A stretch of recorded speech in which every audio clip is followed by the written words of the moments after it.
Hi, listeners. I'm Mia Mesger, an admissions ambassador at Bucknell University. The only thing better than listening to the Admissions Insider podcast is visiting our campus in person.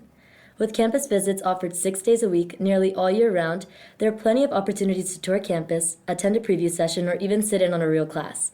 To schedule your visit today, head to bucknell.edu/plan-a-visit, and hopefully I'll see you on one of my tours soon.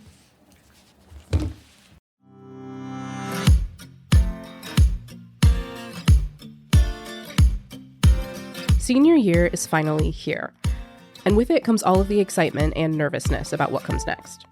For students with their eyes set on college, now is the time to get to work on submitting your very best applications to your dream schools. I'm Brooke Timms from Bucknell University, and on today's episode, Becca and I are covering tips, tricks, and application insights for high school seniors. And I'm Becca Haupt-Aldridge, also from Bucknell. If you missed our episodes for 9th, 10th, or 11th graders, go back and check out episodes 96, 97, and 98. So Brooke, we've finally made it and arrived at senior year. Let's start by zooming in on that summer between junior and senior year. That's a great place to start. Till now, you've been spending grades 9, 10, and 11 getting ready to apply. But the summer between 11th and 12th grade is your first opportunity to take that real first step of starting to work on your application. For many schools, like Bucknell, the actual application will open around August 1st. And students have a lot to keep track of between then and when the application is due. So how can they stay organized during this busy time of year?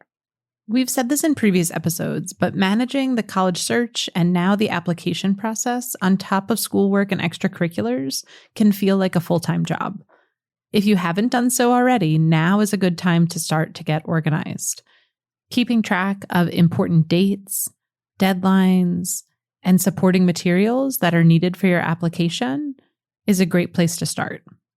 In fact, many colleges and universities help track some of those things for you. Once you submit your application, you'll more than likely get access to some type of online portal that will track a to-do list of missing items and supporting materials that you still need to submit to that college or university. Make sure you're keeping track of those application checklists, portals, and logins and passwords for easy access.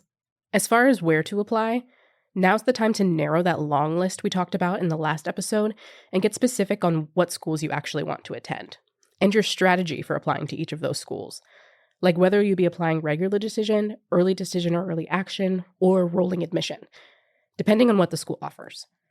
Knowing what each of those deadlines are will help you work backwards and prioritize what's due soonest. Becca, as our resident admissions expert, what needs to come together for a student to have a complete application? Sometimes hitting the submit button on the application itself is really only just the start. While it's still worth celebrating, students will still need to finalize and submit their essay, any supplemental essays that a school might require, letters of recommendation, transcripts from their high school, official or unofficial test scores, and financial aid applications. So it can be a lot to keep track of in order for your application to become complete.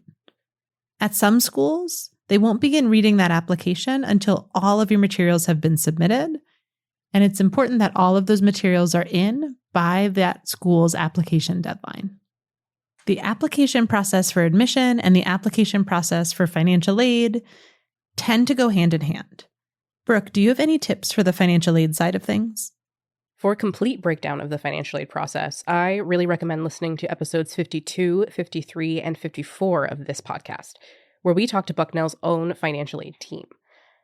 But here are the basics. If you want to be considered for need-based aid, it's essential that you meet the deadlines and instructions outlined by each of the schools on your list.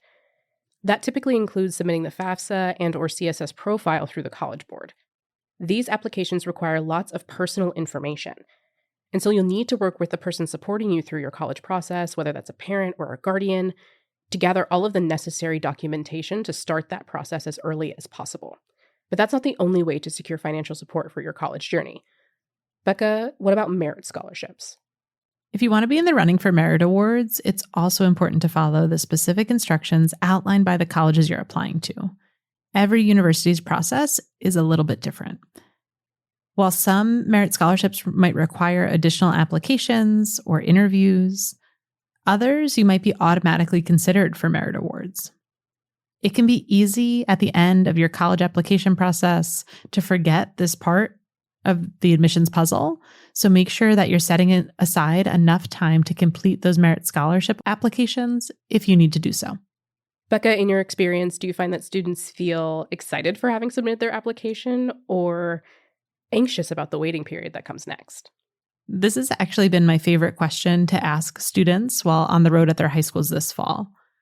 Some students are really eager to hit that submit button, and so it can feel really, really good to have the application out of their hands and off into the world of admissions for us to read.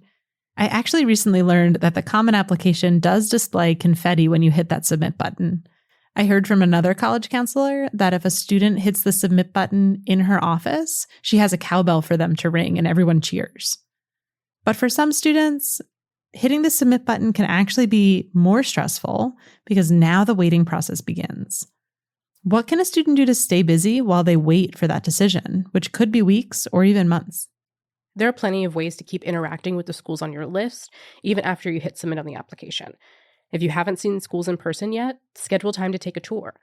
You can also reach out to your dedicated admissions counselor at each of the schools on your list to update them on any new achievements or even additional information that's relevant to your application. But choosing to take a deep breath and enjoy the rest of senior year is also valid too. This year is full of experiences to savor and memories to make. From homecoming to prom to senior trips. Don't forget to make the most of it while you can. And after those decisions come out, hopefully there's more confetti. If you applied early decision, your process ends here. Because when you're admitted to your early decision school, you've committed to enrolling at that institution. If you've applied regular decision, you might consider a spring visit to your top schools as you weigh your final decision by the May 1st national deposit deadline. Your college choice is one of life's most important decisions, but it's also one of the most exciting transitions that you'll ever make. No matter where you end up, remember to take it one day at a time, and like this series showed, 1 year at a time. And you'll be well on your way to a future full of possibility. Let's end there as we wrap up this series of your college planning timeline. Over the past 4 episodes, we took you from 9th grade through 12th grade along the college search journey, ending, like Brooke said, with some amazing opportunities ahead. Thanks everyone out there listening. If you're a fan of the podcast, please take a moment to rate, subscribe, and share this episode with students and families in your life. We'll be back in a few weeks with our biggest episode yet, episode 100 of the College Admissions Insider Podcast. In the meantime, send your questions, comments, and episode ideas to podcast@bucknell.edu. We read every note you send. And finally, you're invited to follow Bucknell on your favorite social media apps. Just look for @BucknellU on Instagram, Facebook, X, YouTube, and TikTok. You can also follow our student-run Instagram account, which is @IamRayBucknell. Until next time, keep on reaching for your dreams and your dream school.